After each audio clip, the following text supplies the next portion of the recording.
Third stage of লেবারে অনেকগুলো complications নিয়ে আমরা কথা বলবো। আসলে আমরা রিটেইন প্লাসেন্টা টার্মটা নিয়ে অলরেডি পড়ে আসছি। রিটেইন প্লাসেন্টা মানে হচ্ছে প্লাসেন্টা যখন থেকে যাচ্ছে, রাইট? প্লাসেন্টাটা বাহিরে যে ডেলিভারি হয়ে যাওয়ার কথা থার্ড স্টেজের পরে, থার্ড স্টেজে অ্যাকচুয়ালি মেইন ইভেন্ট কি, যে প্লাসেন্টাটা বের হয়ে চলে আসবে। বাচ্চা তো সেকেন্ড স্টেজে ডেলিভারি হয়ে গেছে, বাট থার্ড স্টেজে এসে লিভারের থার্ড স্টেজে এসে হচ্ছে প্লাসেন্টাটা ডেলিভারি হবে। এবং এটা কেন হয়, প্লাসেন্টা ডেলিভারিটা করে কিভাবে? ইউটারাসটা যে কন্ট্যাক্ট করতে থাকে, ইউটাইন কন্ট্রাকশনের ফলেই প্লাসেন্টাটা বের হয়ে আসে। কিন্তু যখন আসলে এই ইউটারাসটা কন্ট্রাকশনে ঝামেলা হচ্ছে, সে কারণে রিটেন প্লাসেন্টা হইতে পারে। তো হাউএভার ওভারঅল কথা যে আমরা নর্মালি জেনে থাকি যে প্লাসেন্টা যেটা থাকে এটা ডেসিডুয়েট, এটা ডিসকয়েড, এটা হেমোকোরিয়াল। এগুলো বলতে কি বোঝায়? ডেসিডুয়েট বলতে এটা মানে শেইড করবে, এটা বের হয়ে আসবে, এটা ভিতরে থেকে যাবে এরকম না।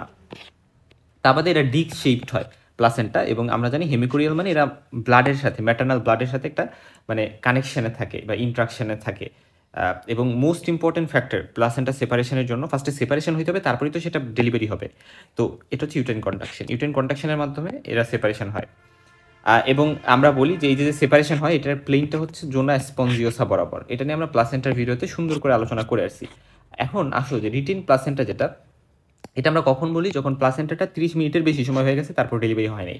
আমরা active management of third stage of labour তখন বলি যখন প্লাসেন্টাটা আমরা 5 থেকে 10 মিনিটের মধ্যে ম্যানেজমেন্টের মাধ্যমে অক্সিটোসিন দেওয়া বা বিভিন্ন ম্যানেজমেন্ট যেগুলো নিয়ে আমরা কথা বলে আসছি সেগুলোর মাধ্যমে আমরা ডেলিভারি করে ফেলি। নর্মালি দেখা যায় যে প্যাসিভলি মানে বের করে আনতে হলে 15 মিনিট বা তার থেকে বেশি সময় লাগতে পারে, কিন্তু অ্যাক্টিভলি করলে খুব কম সময় এটা করা যেতে পারে। আর যত কম সময় আমরা করবো তত কম ব্লিডিং হবে। বাট যদি 30 মিনিটের বেশি সময় ধরে প্লাসেন্টাটা রয়ে গেছে, এটা ডেলিভারি হয়নি, তাহলে সেটাকে আমরা প্রলং থার্ড স্টেজও বলি, আবার রিটেইন প্লাসেন্টা আমরা বলতেছি। এবং এটা আমরা কিভাবে ম্যানেজ করি? তো আমরা মেইনলি কজের উপর ডিপেন্ড করে ম্যানেজ করি। যদি আমরা দেখি যে প্লাসেন্টা ইউটেরাস থেকে সেপারেট হয়েছে বাট বাহিরে বের হয়ে আসে নাই, ঠিক আছে, এরকম হইতে পারে, সেক্ষেত্রে আমরা সেপারেশনের সাইনগুলো পাবো। কারণ প্লাসেন্টাটা যেহেতু ইউটেরাসে, আমরা জানি প্লাসেন্টা ইউটেরাসের সাথে থাকবে, এবং সেটা যখন সেপারেশন হয়ে যাবে কিছু সাইন থাকে। তো আমাদের যে কর্ডটা থাকে, কর্ডটা হচ্ছে কি হবে, ইলংগেটেড হবে, এবং অ্যাপারেন্ট হবে, এবং আরও বেশ কিছু ফিচার্স আছে যেগুলো আমরা এখানে আর বলবো না। সো হাউএভার প্লাসেন্টা যে সেপারেট হয়েছে এটার কিছু সাইন্স পাওয়া যাবে, এবং তাহলে আমরা বুঝবো আচ্ছা প্লাসেন্টাটা সেপারেট হয়েছে বাট এটার ভিতরে ট্র্যাপড হয়েছে, ট্র্যাপ প্লাসেন্টা। এবং এটার ম্যানেজমেন্টে আমরা হচ্ছে ফার্স্টে বলি যে পেশেন্ট ব্লাডার এমপিটি করবে, এবং তারপরে প্যারাবডোমিনাল এক্সামিনেশন করব। প্যারাবডোমিনাল এক্সামিনেশন করে যদি আমরা দেখি যে ইউট্রাসটা রিল্যাক্স আছে, তাহলে আমরা অক্সিটোসিন দিব। কারণ যেহেতু ইউট্রাস কন্ট্যাক্ট করতে হবে প্লাসেন্টাটা বের করে আনতে হইলে, তাহলে অক্সিটোসিন দিব এবং বের করে নিয়ে আসবে এর ফলে। এবং আমরা অক্সিটোসিন দিয়ে কন্ট্রোল কন্ট্রাকশনের মাধ্যমে বের করে আনার ট্রাই করব, রাইট? অর্থাৎ কর্ডটা টেনে আমরা কন্ট্রোল কন্ট্রাকশন কীভাবে করতে, এটা আমরা আলোচনা করছি আমরা যখন third stage of active management of third stage of labour পড়ছি। এবং আমরা বলছি যে আমরা কর্ডটা টেনে আস্তে আস্তে কিন্তু এটা বের করে আনার ট্রাই করি, এবং এখানে আমরা 2 হাত ইউজ করি। এবং যদি দেখা যায় যে মানে কর্ড টানতে গিয়ে কর্ডটা ব্রেক হয়ে গেছে, তখন আমার কিন্তু আলটিমেট যে রিসর্ট সেটা হচ্ছে আমরা ম্যানুয়ালি একটা জেনারেল অ্যানেস্থেশিয়া দিয়ে, শর্ট জেনারেল অ্যানেস্থেশিয়া দিয়ে আমরা হচ্ছে মানে শর্ট লাস্টিং একটা জেনারেল অ্যানেস্থেশিয়া দিয়ে আমরা কী করবো, আমরা হাত দিয়ে ভিতরে হাত ঢুকে আমি নিয়ে আসবো প্লাসেন্টাটা টেনে। তাহলে এটাকে আমরা বলি manual removal of placenta. Normally কিন্তু আমরা কখনো ম্যানুয়াল রিমুভাল অফ প্লাসেন্টা করবো না, আমরা কন্ট্রোল কন্ট্রাকশন সিসিটির মাধ্যমে করার ট্রাই করি। বাট স্টিল যদি আমি ফেল করি, তাহলে বা কর্ডটা ছিঁড়ে গেল বা কোনো একটাভাবে আমি ফেল করলাম, বা ইউট্রাসটা রিল্যাক্স আছে, ইন্টারনাল অস ক্লোজ আছে, তাহলে কিন্তু আমি এই প্রসিজারে আমি আগাইতে পারি আর কি। হাউএভার এখন আসা যাক যে প্লাসেন্টাটা এবার ধরো ইউটারাসের সাথে অ্যাটাচ আছে, এখনও সেপারেট হয়নি, বাট এরা মায়োমেট্রিয়ামকে ইনভেট করেনি। কারণ যদি মায়োমেট্রিয়ামকে ইনভেট করে ফেলে, তাহলে আমরা প্লাসেন্টা অ্যাক্রিটা স্প্রাকটাম নামে একটা টার্ম আছে, এটা ইউজ করি। মায়োমেট্রিয়ামকে ইনভেট করে নাই, ঠিক আছে, এরকম একটা অবস্থা। তখন আমরা জাস্ট অক্সিটোসিন এবং কন্ট্রোল কন্ট্রাকশন দিব, যেটাতে রেসপন্স না হয় ম্যানুয়াল রিমুভাল করে দিব। আর যদি প্লাসেন্টাটা মায়োমেট্রিয়ামকে ইনভেট করে, যেটাকে আমরা মরবিডলি অ্যাডহারেন্ট, মানে এমনভাবে অ্যাডায়ার করছে, মরবিডলি অ্যাডহারেন্ট বলতেছি, এবং এক্ষেত্রে অপশন একটাই, প্লাসেন্টা অ্যাক্রিটা স্পেকট্রামের অপশন একটাই, হিস্টেক্টমি করবো, ইউটারাস কেটে ফেলবো। এখন এই যে প্লাসেন্টা অ্যাক্রিটা স্পেকট্রাম, এটা নিয়ে একটু কথা বলি। দেখো এই যে হচ্ছে আমাদের ইউটারাস, এবং ইউটারাসের এই যে জায়গাটা, এটা হচ্ছে অ্যান্ডোমেট্রিয়াম। তো দেখো নর্মালি প্লাসেন্টাটা আপার ইউটারাস সেগমেন্টে থাকবে, এবং এখান দিয়ে ধরো আছে, ঠিক আছে, নর্মাল প্লাসেন্টাটা এই অ্যান্ডোমেট্রিয়ামের এই জায়গাটা দিয়ে আছে। আমি যদি দেখি এই জায়গাটা দিয়ে আছে। এখন এরা যে কাজটা করলো, এরা হচ্ছে ভিতরে ঢুকে গেল মায়োমেট্রিয়াম, এই যে পুরো জায়গাটা মায়োমেট্রিয়াম, এই পুরো জায়গাটা মায়োমেট্রিয়াম। তো এই মায়োমেট্রিয়ামের মধ্যে ঢুকে এরা সুপারফিশিয়ালি, মানে মায়োমেট্রিয়ামের পুরো থিকনেস দখল করে নাই, সুপারফিশিয়ালি এরা ঢুকছে। সো সুপারফিশিয়ালি যখন এরা ঢুকছে, দেখো এই যে জায়গায় দেওয়া আছে, তো এটাকে আমরা বলি প্লাসেন্টা অ্যাক্রিটা। প্লাসেন্টা অ্যাক্রিটা মানে একটু ঢুকলো সুপারফিশিয়ালি মায়োমেট্রিয়ামে। এরপরে এরা আরও বেশি ডিপলি ঢুকলো, অনেক বেশি ডিপলি, মায়োমেট্রিয়ামের অনেক ভিতরে ঢুকে গেছে। এটাকে আমরা বলি ইনক্রিটা, মানে ইন মানে ভিতরে। সো মায়োমেট্রিয়ামের অনেক ভিতরে ঢুকে গেছে। কি ঢুকছে অ্যাকচুয়ালি, ঢোকে যে জিনিসটা, সেটা আমরা কোরিওনিক ভিলাই বলি। তো কোরিওনিক ভিলাইগুলো মেনলি ঢুকতেছে। আমরা কোরিওনিক ভিলাই বলতে কি বোঝায় এগুলো নিয়ে আমরা ইন ডিটেলস হচ্ছে আমাদের অপসের শুরুর দিকে লেকচারসে কিন্তু আলোচনা করা হয়েছে। প্লাসেন্টা, কোরিওনিক ভিলাই, এই পুরা টার্মগুলো কোথায় থাকে, লোকেশন কি, এই জিনিসগুলো। এরপরে আসো প্লাসেন্টা পারক্রিটা। পার মানে একেবারে পেনিট্রেট করে গেছে, মানে একেবারে পেনিট্রেট করে এরা একেবারে যে সেরোসা আছে, মানে পেনিট্রেট করতে করতে এরা একেবারে ইউটারাসের বাহিরে, মানে সেরোসাতে দেখো একটু লক্ষ্য করে সেরোসা দিয়ে বেরোয় গেছে, বা পুরা ইউটারাসটাকে পেনিট্রেট করে গেছে সবগুলা লেয়ার, এন্ডোমেট্রিয়াম, মায়োমেট্রিয়াম এবং পেরিমেট্রিয়াম আমরা বলি সেরোসা। তাহলে এই যে জিনিসটা, এটাকে আমরা বলি অ্যাক্রিটা। কোরিওনিক ভিলাই এটা সেরোসার সাথে অ্যাটাচ হয়ে গেছে। তো এই টার্মগুলা, এইগুলাকে আমরা বলি মরবিডলি অ্যাডহারেন্ট প্লাসেন্টা। এই যে অ্যাক্রিটা, ইনক্রিটা, পারক্রিটা, অ্যাক্রিটা, ইনক্রিটা, পারক্রিটা, এই টার্মগুলোকে। এবং এইগুলা যখন হয় তখন একটাই অপশন যে আমার কী করতে হয়, আমার কিন্তু হিস্টেক্টমি করে দিতে হয়। এবং কাদের ক্ষেত্রে এই অ্যাক্রিটা স্পেকট্রামটা হওয়ার বেশি চান্স থাকে, এই তিনটাকে একসাথে বলি আমরা প্লাসেন্টা অ্যাক্রিটা স্পেকট্রাম। এবং এগুলা যাদের আগে প্লাসেন্টা প্রিভিয়ার হিস্ট্রি ছিল, মানে অ্যান্টিপার্ট, মানে প্লাসেন্টা প্রিভিয়ার হিস্ট্রি ছিল বলতে কারেন্ট প্রেগনেন্সিতে প্লাসেন্টা প্রিভিয়া আছে, এবং past history of caesarean section যাদের আছে, ডাইলেটেশন কিউরেটেজ করার হিস্ট্রি আছে, মায়োমেক্টমি আছে, এদের ক্ষেত্রে হইতে পারে। এবং নর্মালি যেটা হয় যে এটা কেন হয়, মানে এটার কারণ কি, কারণ হচ্ছে যে ধারণা করা হয় যে একটা ব্লাস্টোসিস্ট যখন এসে ইমপ্লান্ট করবে ইউটারাসের মধ্যে, তো ব্লাস্টোসিস্টে ইমপ্লান্ট যখন করে তখন আমরা জানি যে এটা এসে অ্যান্ডোমেট্রিয়াম, মানে ব্লাস্টোসিস্টে অ্যান্ডোমেট্রিয়ামের মধ্যে ঢোকে। অ্যান্ডোমেট্রিয়ামের মধ্যে যখন ঢোকে, মানে অ্যান্ডোমেট্রিয়ামের মধ্যে ঢোকে, নট মায়োমেট্রিয়াম। সো অ্যান্ডোমেট্রিয়ামের মধ্যে ডিপলি ঢুকবে। তো যখন ডিপলি ঢোকার পরে এরা আর ভিতরে ঢুকে যাবে না, মানে ধরো মায়োমেট্রিয়ামে ঢুকে যাবে না। এটা প্রিভেনশন করে একটা লেয়ার, যেটাকে আমরা বলি নিটাবাক লেয়ার। তো এই নিটাবাক লেয়ারটা এটা প্রিভেনশন করে রাখে, যারা মায়োমেট্রিয়ামে ঢুকে যাবে না বা সেরোসার ওই জায়গায় যাবে না, মানে এন্ডোমেট্রিয়ামের বাহিরে আর ভিতরে যাবে না। তো এই জিনিসটা কি হয়, অ্যাবসেন্ট যখন থাকে এই লেয়ারটা, তখন আর এই মানে ভিতরে ঢোকার আর কোনো বারণ থাকে না, ফলে এইভাবে ভিতরে ভিতরে ঢুকে চলে যায় ব্লাস্টোসিস্ট ঢুকে, এবং আলটিমেটলি এভাবেই হচ্ছে কাহিনীটা হয়, বা আমরা প্লাসেন্টা অ্যাক্রিটা স্পেকট্রামটা হয়। এটা মেইন কারণ। তারপরে ডেসিডুয়া বেজালিস, যেটা এটাও যদি ডিফেক্টিভ হয়, হ্যাঁ, ডেসিডুয়া বেজালিস। এবং আমরা বলি যে ডেসিডুয়া বেজালিস, ধরো ফর এক্সাম্পল ডেসিডুয়া বেজালিস, এই ডেসিডুয়া আমরা অ্যান্ডোমেট্রিয়াম, প্রেগনেন্ট অ্যান্ডোমেট্রিয়ামকে আমরা ডেসিডুয়া বলি। সো এই ডেসিডুয়া বেজালিসে যদি ডিফেক্টিভ থাকে, কোনো ঝামেলা থাকে, এবং সেক্ষেত্রে আমরা জানি যে এই জিনিসটা আমরা কীভাবে আইডেন্টিফাই করতে পারি, আমরা আল্ট্রাসাউন্ড উইথ ডপলার ভাস্কুলারিটি এখানে দেখা হয়। সো এইটা দেখে আমরা এটা আইডেন্টিফাই করতে পারি, এবং এখানে বেশ কিছু ফাইন্ডিং আমরা পাই। এটা আমরা প্লাসেন্টা অ্যাক্রিটা স্পেকট্রাম নিয়ে আলাদা একটা ভিডিও করবো, ওইখানে আমরা এই টার্মগুলো নিয়ে ভালো করে জানবো। বাট তারপর আমি এখানে একটু বলি যে এখানে আমরা কী কী পাই। এখানে আমরা মথ ইটেন প্লাসেন্টা বা হেটারোজেনাস প্লাসেন্টা পাই, বা এটাকে প্লাসেন্টা ল্যাক্সও বলা হয়। এবং আমরা নর্মালি যেটা হয় যে প্লাসেন্টার বিলোতে কি থাকে, ডেসিডুয়া বেজালিস থাকে নর্মালি, এবং সেখানে আমরা একটা হাইপোইকুইক, একটা সাদা সাদা এরিয়া পাই। তো সেই জিনিসটা অ্যাবসেন্ট থাকবে, ফলে লস অফ হাইপোইকুইক এরিয়া এবং হোয়াইট লাইন্স। দেখো একটা জিনিস লক্ষ্য করো যে এই যে ইউরিনারি ব্লাডার থাকে ইউটারাসের সামনে, এবং ইউরিনারি ব্লাডারের কারণে এখানে এই যে একটা রিফ্লেকশন হলো, পেরিটোনিয়াল রিফ্লেকশন, এবং এগুলা কিন্তু এটা দেখা যায় যে আমরা বলি যে এই হোয়াইট লাইন অফ ব্লাডার সেরোসায় ইন্টারফেস ইন্টারাপ্টেড, মানে ওভারঅল বোঝানো হয়েছে যে এই যে এভাবে একটা রিফ্লেকশন আছে, পেরিটোনিয়াল রিফ্লেকশন, এবং আলটিমেটলি এগুলা একটা হোয়াইট লাইন আকারে আমরা হচ্ছে ইউএসজি ফাইন্ডিংয়ে পাই, এবং সেটা দেখা যাবে যে ইন্টারাপ্টেড হয়েছে, সেটা বোঝা যাচ্ছে না। এবং ম্যানেজমেন্ট হিস্টেক্টমি, আমার প্লাসেন্টা অ্যাক্রিটা স্পেকট্রামে ম্যানেজমেন্ট একটা হিস্টেক্টমি। এবং আমরা এবার ইউটাইন ইনভার্সন নিয়ে একটু কথা বলবো। ইউটাইন ইনভার্সন বলতে কি বোঝায়? সো ইউটাইন ইনভার্সন, আচ্ছা আলটিমেটলি এতক্ষণ আমরা যে টার্মগুলো পড়ে আসলাম, এই টার্মগুলো কী ছিল? হ্যাঁ, একটু লক্ষ্য করো, এই টার্মগুলো কী ছিল? এই টার্মগুলো ছিল যে আমরা জানলাম যে রিটেইনড প্লাসেন্টা যদি হয়, তাহলে রিটেইন প্লাসেন্টাটা কি একটা কমপ্লিকেশন টাইপের, যে আমাদের থার্ড স্টেজ অফ লেবার ঠিকভাবে ম্যানেজ করা হয়নি, তাহলে এরকম হইতে পারে যে আচ্ছা প্লাসেন্টা ভিতরে রয়ে গেছে, ডেলিভারি হয়নি, তাহলে সেক্ষেত্রে তার বিভিন্ন কজ থাকতে পারে। তো তার মধ্যে একটা কজ হচ্ছে যে মরবিডলি অ্যাডহারেন্ট প্লাসেন্টা, এরা এমনভাবে অ্যাডহার করে আছে যে এরা বাইরে বের হয়ে আসতে পারতেছে না। তো সেক্ষেত্রে অপশন একটাই হিস্টেক্টমি করে ফেলা। হাউএভার, সো আমরা একটা কমপ্লিকেশন পড়ছি, সেটা হচ্ছে প্লাসেন্টার রিটেনশন, মানে প্লাসেন্টা রিটেইন হয়ে আছে, ভিতরে রয়ে গেছে। এবার আসো সেকেন্ড একটা জিনিস, সেটা হচ্ছে ইউটাইন ইনভার্সন। এটা কিন্তু একটা ইমার্জেন্সি টাইপের, আমরা বলি এটা একটা অবস্ট্রাকটিভ ইমার্জেন্সির মধ্যে ফেলা যায়। তো এখানে যে ঘটনা ঘটবে, পেশেন্টের কিন্তু শক হইতে পারে, শকে চলে যেতে পারে পেশেন্ট। দেখো ফার্স্টে আমরা ইউটেরাইন পোলাপস বা জেনিটো ইউরিনারি পোলাপস নিয়ে আমরা কথা বলে আসছি, ওইটা নিয়ে আমরা ভিডিও করে আসছি গাইনিতে, এবং ওই জিনিসটা খুবই ইম্পর্টেন্ট আমাদের। এবং ওই জায়গায় আমরা বেশ কিছু কথা কিন্তু বলছিলাম যে যখন আমরা ইউটেরাইন ইনভার্সনের কথা বলি তখন মেইনলি যে ঘটনা ঘটে, ধরো এই যে ইউটেরাস, তো ইউটেরাসের এই উপরের জায়গাটাকে আমরা ফান্ডাস বলি। তো নর্মালি ইউটেরাসটা এর ফান্ডাসটা যদি এভাবে নিচের দিকে নেমে আসে, নিচের দিকে নেমে আসতে আসতে ধরো এরপরের সিনারিওটা এরকম যে একেবারে মানে ইউটেরাসের কি বললাম, ফান্ডাসটা নিচের দিকে নেমে আসছে, রাইট?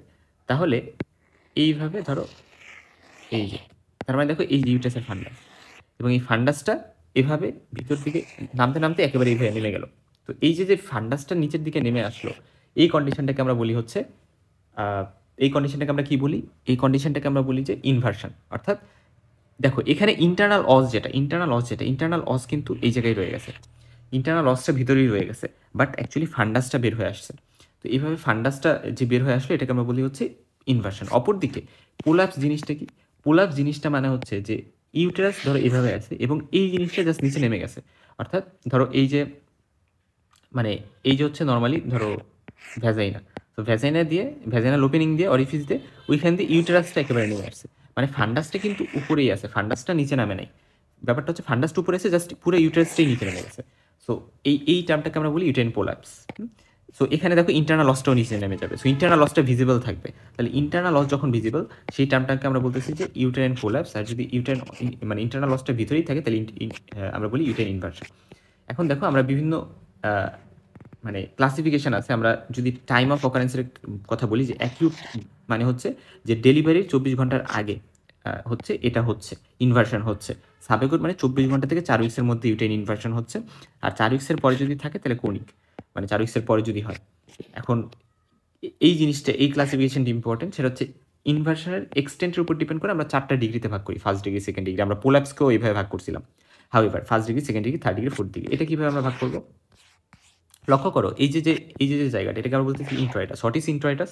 ইন্ট্রয়েটাস মানে হচ্ছে, আমি যদি তোমাদের একটু ছবি এঁকে দেখাই, যে দেখো এটা হচ্ছে আমার ইউটেরাস, এটা হচ্ছে সার্ভিক্স, এবং এই জায়গাতে ভ্যাজাইনা, এবং ভ্যাজাইনার একটা ক্যানেলের মতো, এবং এই ক্যানেলটা যে জায়গায় ওপেন করে ভালভাতে, সো ভালভাতে যে জায়গাটাতে ওপেন করে, বা আমরা যেটাকে বলি যে ভ্যাজাইনার যে ওপেনিংটা, আমরা নর্মালি বলি যে ফিমেল জেনিটালি এক্সটার্নাল জেনিটালতে আমরা ভ্যাজাইনার একটা ওপেনিং দেখি, তো ওই ওপেনিংটাকে আমরা বলি ইন্ট্রয়েটাস। তো এটা ইন্ট্রয়েটাস। তো এটা যদি ইন্ট্রয়েটাস হয় তো এই লাইনটা হচ্ছে ইন্ট্রয়েটাস, এবং এই ইন্ট্রয়েটাসের উপর দিয়ে আসে ইউটেরাস, এবং উপর দিয়ে আসছে দেখো এরকম আছে, জাস্ট ফান্ডাসটা ভিতর দিকে ঢুকে গেছে, এটা হচ্ছে ফার্স্ট ডিগ্রি। পরে দেখো ফান্ডাসটা এভাবে নিচের দিকে নামতে নামতে আসছে, বাট এটা ইন্ট্রয়েটাসের নিচে নেমে আসে নাই। মানে এটা ধরো ফান্ডাসটা নিচে নামতে নামতে আসছে, বাট এই পর্যন্ত আসছে, মানে ইন্ট্রয়েটাসের নিচে নামে নাই। তাহলে এটাকে বলি আমি সেকেন্ড ডিগ্রি। থার্ড ডিগ্রি কি? থার্ড ডিগ্রি মানে হচ্ছে ইন্ট্রয়েটাসের কিছুটা নিচে নামছে, ঠিক আছে। আর ফোর্থ ডিগ্রি যেটা, এটা মানে হচ্ছে একেবারে পুরা মানে কমপ্লিট ইনভার্সন হয়ে গেছে ইউটেরাস এবং ভ্যাজাইনার। ওকে, সো এই ছবিগুলোই এখানে হচ্ছে দেখানো হয়েছে। এবং এটা যদি বলা হয় যে এই যে ইনভার্সন হয়, ইনভার্সনের মেইন কারণ কি? আনসার হচ্ছে আয়োট্রোজেনিক। নর্মালি আমরা যখন কন্ট্রোল কর্ড ট্রাকশন করি, তখন আমরা যদি একটা কাজ করি, যে দেখো আমরা যদি ওই আমাদের যে কর্ড আম্বিলিকাল মানে কর্ডটাকে যে টানা হচ্ছে, ওই কর্ডটাকে যদি জোরে টান দেওয়া হয়, জোরে টান দেওয়ার কারণে এমন হইতে পারে যে জোরে টান দেওয়ার কারণে এমন কি হইতে পারে যে আমার ইউটেরাইন ইনভার্সন হইতে পারে। সো ওই মানে ডক্টরদের ম্যানেজমেন্টের টাইমেই কিন্তু এটা হয়ে যেতে পারে, এবং এটা হইলে খুবই ডেঞ্জারাস। এবং আমরা বলি যে পোস্ট ডেলিভারির পরে পেশেন্ট শকে চলে যেতে পারে। এবং এখানে একটা ইম্পর্টেন্ট টার্ম হচ্ছে যে যখন এটা টানা হয়, ধরো কর্ড ধরে টানা হচ্ছে, তো ওই টাইমে প্যারাসিম্পেথেটিক নার্ভগুলার স্ট্রেচিং হইতে পারে, এবং তখন নিউরোজেনিক শকে পেশেন্ট চলে যেতে পারে। এটা ইনিশিয়াল শক। তারপরে পরবর্তীতে আস্তে আস্তে যে মানে যেই ইউটেরাসটা বের হয়ে আসতেছে ফান্ডাসটা সহ, ওই জিনিসটা তো আর কন্ট্যাক্টিলিটি তেমন থাকবে না। ফলে কন্ট্যাক্টিলিটি না থাকলে, কন্ট্রাকশন না করলে ব্লিডিং বেশি হবে, হেমোরেজিক শকে চলে যাবে। সো ফার্স্টে নিউরোজেনিক শক, তারপরে হেমোরেজিক শক হয়, এবং হেমোরেজিক শকের কারণেই মারা যায়। এটা আমরা জানলাম। এখন আসে এক্সামিনেশন যদি আমরা করি, আমরা যদি ধরো ফর এক্সাম্পল ফার্স্ট ডিগ্রি বা সেকেন্ড ডিগ্রি একটা ইউটেরাইন ইনভার্সন আছে, সো পেশেন্টের ইউটেরাসটা এইভাবে আছে। এখন দেখো পার-অ্যাবডোমিনাল যখন আমি এক্সামিনেশন করবো, জাস্ট আফটার ডেলিভারি, চিন্তা করো যে আমরা জানি আম্বিলিকাসের জাস্ট বিলোতে হচ্ছে ইউটেরাসটা থাকে, মানে ইউটেরাসটার ফান্ডাসটা থাকে। সো আমি যদি এই জায়গায় পালপেট করে দেখি, এই জায়গায় একটা কাপ লাই, দেখো এই জায়গায় কাপের মতো একটা ডিপ্রেশন হয়েছে, লাইক কাপ লাইক একটা ডিপ্রেশন পাওয়া যাবে। সো আমি কাপ লাইক একটা ডিপ্রেশন পাইতে পারি, অথবা যদি মানে 3rd ডিগ্রি 4th ডিগ্রি এরকম হয়ে যায়, দেখা যাবে আমি ইউটেরাসই পাচ্ছি না, ঠিক আছে, সব পুরোটা নিচে নেমে আসছে, যেটা আমরা পার ভ্যাজানাল এক্সামিনেশন করে গ্লোবিউলার স্ট্রাকচার পাচ্ছি ভ্যাজানাল ওই দিকে। হ্যাঁ, আচ্ছা, এটা গেল। এখন শক কিন্তু দেখো, একটা পেশেন্ট আমি দেখলাম যে মানে বাচ্চা জন্মদান করলো এবং বাচ্চা জন্মদানের পরে ইমিডিয়েটলি, মানে দেখো এই প্রবলেমগুলো কিন্তু মায়ের প্রবলেম, হ্যাঁ, মায়ের প্রবলেম। তো ইমিডিয়েটলি আফটার বাচ্চা জন্মদান করার পরে পরে পেশেন্ট শকে চলে গেছে, এবং অনেক কি হচ্ছে যে out of proportion blood loss হচ্ছে, তাহলে সেটা কিন্তু ইউটেরাইন ইনভার্সনকে সাসপেক্ট করাইতে পারে। এবং শুরুতে নিউরোজেনিক শক হয়, পরে মানে ব্লাড লস হচ্ছে। তো এই কন্ডিশনগুলো কিন্তু নিউরোজেনিক শকের ফিচার্স আমরা বলি। কীভাবে ম্যানেজ করবো? ফার্স্টে এটা একটি ইমার্জেন্সি, সো আমার patient call for help, shout for help আমার করতে হবে। অনেক মানে আমার অনেক সাপোর্ট লাগবে, অন্য মানুষের সাপোর্ট লাগবে। আমি পেশেন্টকে রিসাসিটেট করার ট্রাই করবো। ইউটেরাইন কন্ট্রাকশনটা মানে আমরা করানোর জন্য ইউটেরোটনিক্স ড্রাগ দিতে পারি, অক্সিটোসিন দিতে পারি, এবং তা বাদে হচ্ছে আমরা এরপরে আমি যে কাজটা করবো, আমি হচ্ছে কারণ যদি কন্ট্রাকশন করে তাহলে কি ব্লিডিং কম হবে। এবং আরেকটা বিষয় হচ্ছে যে ধরো ম্যানুয়াল রিপ্লেসমেন্ট অফ ইউটেরাস, এটা বলতে জনসন্স মেথডের মাধ্যমে এটা করা হয়। অর্থাৎ যেই ইউটেরাসটা ধরো এভাবে বাহিরে বের হয়ে চলে আসছে, সো এই ইউটেরাসটাকে ফান্ডাস সহ আমি এটা ভিতরের দিকে ঢুকাই দিব, আবার ভিতরের দিকে ঢুকাই দিব। সো ফার্স্টে আমি ইউটেরোটনিক্স দিলাম, অক্সিটোসিন ড্রাগটা দিলাম, এরপরে আমি হচ্ছে ভিতরের দিকে ঢুকাই দেওয়ার ট্রাই করতেছি ম্যানুয়ালি, হাত দিয়ে। তো এটা জনসন্স মেথডের মাধ্যমে করা হয়। তবে এখানে একটা ইম্পর্টেন্ট রুল আছে, সেটা হচ্ছে যে দেখো সব থেকে আগে বাহিরে বের হয়েছে ফান্ডাস, তো এই ফান্ডাসটাকে আমি সবার লাস্টে ঢুকাবো, ঠিক আছে। তো এবং আমরা প্লাসেন্টাটাকে কিন্তু সেপারেট করব না। সো প্লাসেন্টাটাকে আমরা সেপারেট করব না, আমরা আগে ম্যানুয়ালি এটাকে ভিতরে ঢুকাবো। কারণ প্লাসেন্টাকে আগে সেপারেট করতে গেলে হেমোরেজিক রিস্ক বেড়ে যাবে যদি এইভাবে ঢুকানো ফেল করে। দেখো ফার্স্টে আমরা এই যে প্রসিজারটা দেখো, এই যে হচ্ছে জনসন্স মেথড। এখানে এইভাবে আমরা ফার্স্টে এই যে বাহিরে বের হয়ে আসছে, এটাকে আমরা এভাবে ধরে ভিতরের দিকে ঢুকানোর ট্রাই করতেছি, এবং একেবারে লাস্টে এরকম একটা ঘুষি দেওয়ার মতো করে এভাবে ভিতরে ঢুকাই দিলাম, ফান্ডাসটাকে লাস্টে ঢুকাইছি। তো এইভাবে আমি হচ্ছে একটা ম্যানুয়াল ওয়েতে ভিতরে রিপ্লেসমেন্ট করে দিলাম। এটাকে আমরা জনসন্স মেথড বলি।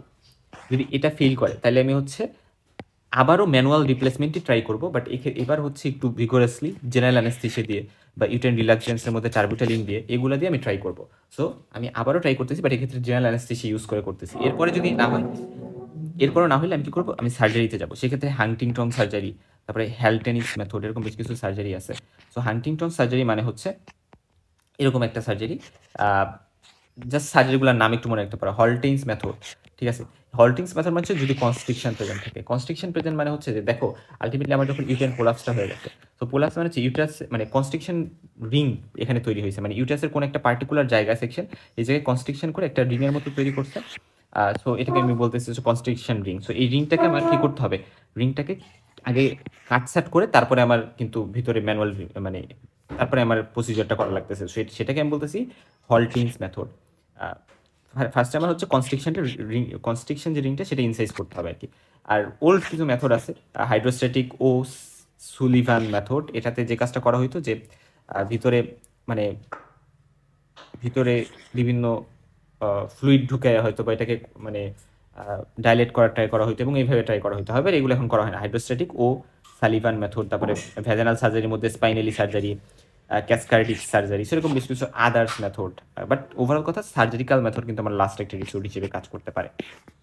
আর পোস্ট রিপ্লেসমেন্ট মানে আমি করে ফেললাম এই প্রসিজারগুলো, তারপরে আমি যে কাজটা করবো, আমি ইউটেরাইন রিল্যাক্সেশন যেটা দিছিলাম এটা আমি অফ করব, আমি আবার অক্সিটোসিন স্টার্ট করব, আমি প্লাসেন্টাটা এরপরে রিমুভ করবো, আমি যখন এই প্রসিজারটা করতে পারছি, ভিতরে ঢুকাই দিছি, এবং এরপরে আমি অ্যান্টিবায়োটিক স্টার্ট করবো ইনফেকশনকে প্রিভেনশনের জন্য। এরপরে আরেকটা টার্ম দেখো খুবই ইম্পর্টেন্ট, অ্যামনিওটিক ফ্লুইড ইম্বলিজম। এটা বলতে বোঝানো হয় এটাও কিন্তু একটা অবস্ট্রাকটিক ইমার্জেন্সি, এবং এটা খুবই একটা মানে ক্যাটাস্ট্রফিক অবস্ট্রাকটিক ইমার্জেন্সি আমরা বলি, খুবই ডেঞ্জারাস। এবং এটা বলা হয় যে 1 লাখ ডেলিভারিতে একটা হইতে পারে, এবং এটাকে আমরা অ্যানাফাইলেক্টয়েড সিনড্রোম অফ প্রেগনেন্সি নামেও জানি, এএসপি, অ্যানাফাইলেক্টয়েড সিনড্রোম অফ প্রেগনেন্সি। এবং এটা যেটা হয় যে অ্যামনিওটিক ফ্লুইড যেটা বাচ্চার অ্যামনিওটিক ক্যাভিটিতে ছিল, যেটার মধ্যে বাচ্চা ভাসতে ছিল, তো ওই জিনিসটা কোনোভাবে ম্যাটার্নাল সার্কুলেশনে চলে যায়। তো এটা কীভাবে হয়, যখন ইউটারাস অনেক জোরে জোরে কন্ট্যাক্ট করে, অনেক বেশি ভিগোরাসলি ইরাটিক্যালি কন্ট্যাক্ট করতেছে, তখন মা আর ফিটাসের যে মাঝে মানে মা আর ফিটাল যে ইন্টারফেস, এদের মধ্যে কি হয়, মানে এদের মধ্যে ওইভাবে কন্টিনিউটিটা থাকে না। দেখা যায় যে মেমব্রেনগুলোতে কিছুটা ব্রিচ হয়, কিছুটা রাপচার হয়, এবং এত বেশি কন্ট্রাকশনের কারণে আলটিমেটলি অ্যামনিওটিক ফ্লুইডগুলো মায়ের সার্কুলেশনে এনিহাও যাইতে পারে, এবং এভাবে যখন চলে যাচ্ছে তখন অ্যামনিওটিক ফ্লুইডগুলো আমরা জানি ফিটাসের বিভিন্ন স্কিন সেল, ডেব্রিস বা ফিটাসের ভার্নিক্স ক্যাজিওসা বা অ্যান্টিজেন কন্টেইন করে। তো এগুলো যখন মায়ের সার্কুলেশনে যাবে সেখানে একটা ইমিউনোলজিক্যাল রিয়াকশনও হবে এবং সেগুলো তো হবেই। তারপরে মায়ের সার্কুলেশনে যেহেতু চলে যাচ্ছে ওইটা কী করবে, ওইটা চলে গিয়ে দেখা যায় যে মানে আমাদের পালমোনারি সার্কুলেশনে চলে যেতে পারে। পালমোনারি সার্কুলেশন চলে গেলে respiratory symptoms, cardiopulmonary distress, pulmonary embolism এগুলো করবে এবং এর ফলে মায়ের শ্বাসকষ্ট থেকে শুরু করে বিভিন্ন ধরনের প্রবলেম হবে, মানে কার্ডিও রেসপিরেটরি সিমটমস থাকবে এবং এগুলো কী করবে আমাদের ইমিউনোলজিক্যাল রিয়াকশন করবে এবং সিস্টেমিক ইনফ্লামেটরি রেসপন্স এরা করতে পারে। পাশাপাশি এরা হচ্ছে ডিআইসিও করতে পারে। এরা হচ্ছে ফ্যাক্টর 7 এবং প্লাজমিনোজেনকে অ্যাক্টিভেট করে এবং এর ফলে এরা ডিসিমিনেটেড ইন্টারভাস্কুলার কোয়াগুলেশন, অর্থাৎ ভেসেলের মাঝে মাঝে দেখা গেলো হচ্ছে মানে কোয়াগুলেশন হয়ে গেছে এবং এর ফলে ব্লিডিং টেন্ডেন্সি বাড়বে। ডিআইসি যদি হয় আমরা জানি তাহলে কী হবে, ওইখানে বেশি বেশি আমাদের কনজামশন কোয়াগুলোপ্যাথি, মানে বেশি বেশি প্লাটিলেট ওখানে ইউজড হয়ে যাবে ডিআইসি করতে গিয়ে, এবং প্লাটিলেট যখন ইউজড হয়ে যাবে ফলে প্লাটিলেট কমবে এবং ব্লিডিং টেন্ডেন্সি বাড়বে এবং বেশি বেশি ব্লিডিং হবে। সো এই জিনিসটা এখানে ইম্পর্টেন্ট একটা বিষয়। এবং এখানে ভেনাস সাইনাসগুলো ওপেন থাকে ফলে ব্লিডিং হবে। তবে এখানে একটা বিষয় ইম্পর্টেন্ট যে দেখো এখানে দুইটা ফেজ থাকে। ফেজ 1, যে ফেজ 1টাতে যেটা হয় যে মানে এটা ডিউরিং লেবার বা মানে ডেলিভারির 30 মিনিটের আগেই এটা হইতে পারে এবং এক্ষেত্রে রেসপিরেটরি ডিপ্রেশন এবং মায়ের আনএক্সপ্লেইনড একটা শক থাকবে। শক বা কলাপস একটা টার্ম আমরা ইউজ করবো, এটা মানে শক এর মানে সিনোনিমাস হিসেবে এখানে ইউজ করি। তারপরে মিনিমাল ব্লিডিং, অর্থাৎ প্রথম ফেজে কিন্তু তেমন কোনো ব্লিডিং হবে না। এখানে জাস্ট ওই যে ইম্বলিজমের কারণে কার্ডিও রেসপিরেটরি ডিস্ট্রেস হবে, ব্রেথলেসনেস হবে, অক্সিজেন স্যাচুরেশন 60%-এর থেকে কমে যেতে পারে, মায়ের হাইপোক্সিয়া, মেটাবলিক অ্যাসিডোসিস, সায়ানোসিস এরকম বিভিন্ন প্রবলেম থাকতে পারে।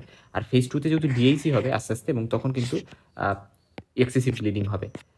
ওকে, এবং এটা আমরা ডায়াগনোসিস বলি, এটা ক্লিনিক্যাল ডায়াগনোসিস করি, কোনো ইনভেস্টিগেশন আমার দরকার নেই। ইনভেস্টিগেশন করলে পালমোনারি ভেসেল ক্যাথেটারাইজেশন বা এরকম একটা প্রসিজার করা যেতে পারে, বাট এটা আমরা করা লাগে না। আমাদের ক্লিনিক্যালি আমরা দেখি মায়ের আনএক্সপ্লেইন শক থাকবে এবং তখন বেশি ব্লিডিং হচ্ছে না। তারপরে clinical onset of shock 30 minute of labour, মানে লেবার 30 মিনিটের মধ্যে শুরু হয়ে যাবে এবং কার্ডিওপালমোনারি অ্যারেস্ট, ব্রেথলেসনেস থাকবে, ডিসনিয়া থাকবে এবং পরবর্তীতে ডিসিমিনেটেড ইন্টারভাস্কুলার কোয়াগুলেশন হবে। তবে কোনো ফিভার কিন্তু এখানে থাকে না।